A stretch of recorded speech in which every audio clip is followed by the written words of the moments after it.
I want us all to remember is that he was a good and decent man who was open to everybody throughout the political divide, throughout the departmental divide, throughout the religious divide, throughout the family divide. Hassan was there all the time.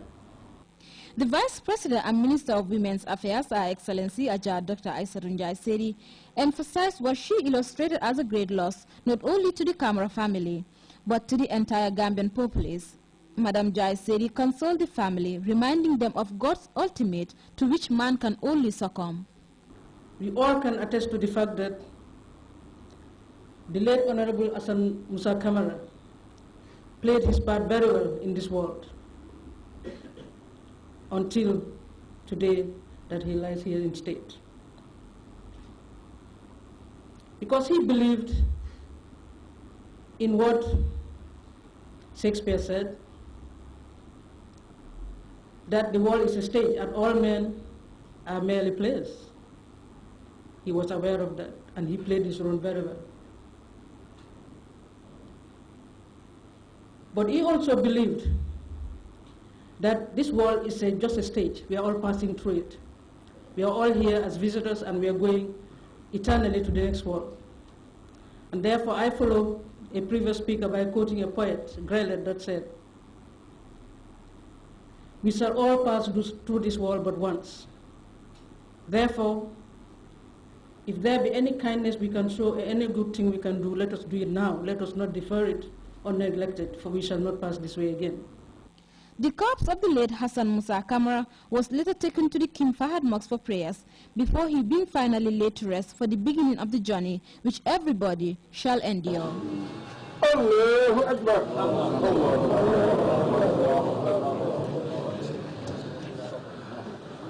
For GRTS News, I am Fatou Jassi. The National Youth Council has a new board comprising members from various regions across the country. The board was officially inaugurated by the acting permanent secretary at the Ministry of Youth and Sports. The event, as we hear in this report by Mamadou S. Jallow, also witnessed the launching of the 10th NACOF draft report. And on behalf of the Ministry of Youth and Sports, I would like to take the singular honor to dissolve the current council, which is the outgoing one, and formally welcome the newly elected council members to office. I wish you the best of luck. Godspeed. Thank you. It was the end of an era and the beginning of another as the permanent secretary of the Ministry of Youth and Sports presides over the inauguration of a new National Youth Council board. Established in 2000 by an Act of Parliament, the National Youth Council has been actively striving towards improving the welfare of the country's youthful population through facilitating youth employment for active participation in national development, support and encourage active youth participation in the process of developing policies and programs, socio-economic and cultural development of youths, as well as facilitating youth networking and exchange at both national and international level. Every 2 years, new members are elected to serve on the board of the National Youth Council. And this convergence, the sixth of its kind, was another historic moment, marking the dawn of a new era, ushering in new members who will henceforth serve at the board level to decide on matters affecting Gambian youths, who accounts for over 60% of the country's population.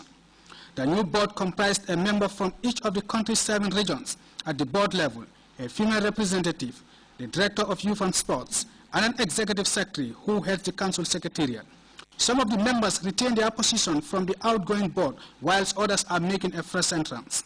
Fabakary Kale maintained his position as the chair of the board, meaning he will continue to serve in that capacity for the next 2 years. And in his marathon activity report, he recounted some of the achievements registered as well as challenges faced by the council during the last 2 years under review. In our bid to enhance or to ensure effectiveness of the National Youth Council meetings, and also aware that the Council may regulate its own procedures as provided for by the National Youth Council Act, Section 11.1, and the need to formulate a framework that measures and ensure that youth-specific issues are systematically identified and addressed. The Council has developed and adopted a guideline and procedure for meeting. That was our first task. The director of the newly created Planning, Monitoring and Evaluation Unit of the Ministry of Youth and Sports, Musambai, who is also part of the new board, and Pierre Minte, the APRC National Youth Mobilizer challenged the incoming board members to cordially work with all relevant stakeholders to improve and empower Gambian youth to become productive citizens as desired by the government of the day. The believing that I have is that Gambia is one. The young people of this country are one.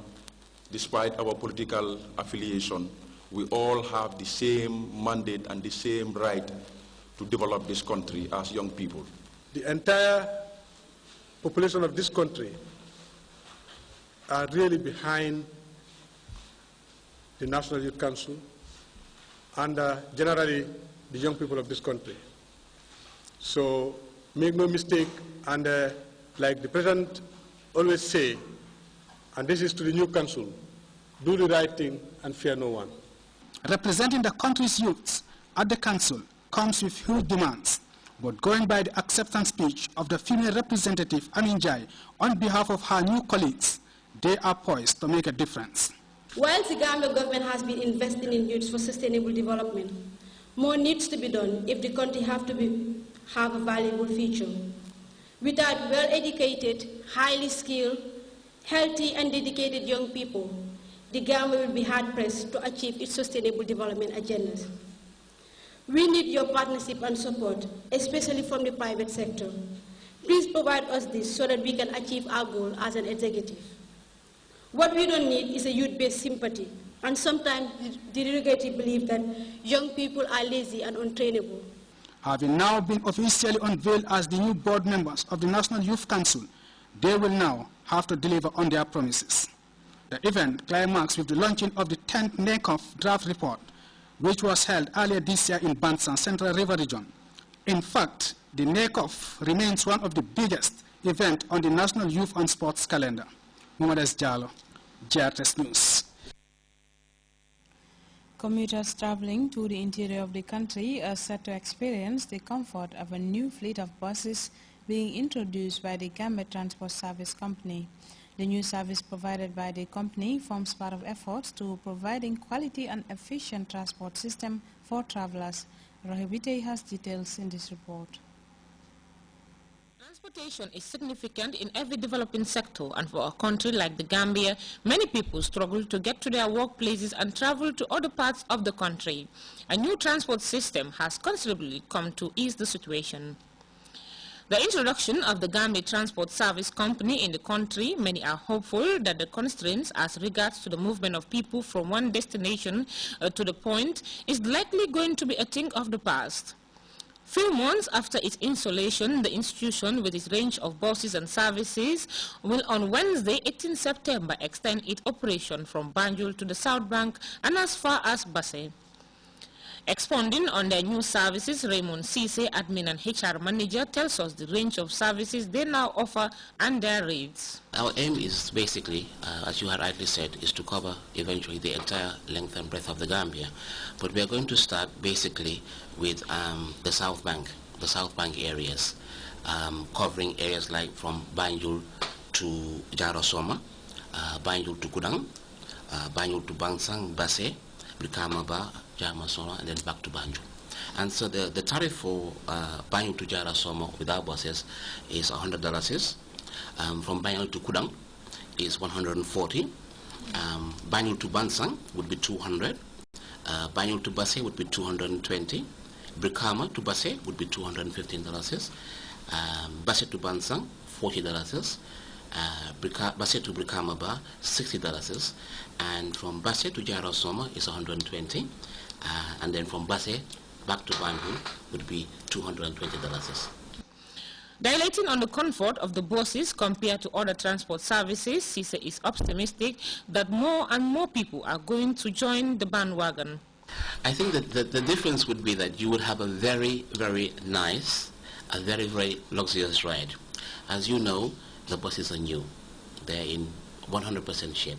So you'd have a very a comforting journey. I think the difference between the buses and the gele-geles, as you mentioned, it is the comfort. Some of the buses are air-conditioned. You also have a place where you can put your baggage. And I think also there is safety and security with our buses. No hassling but comfort is the buzzword, as students are not left out in this new initiative.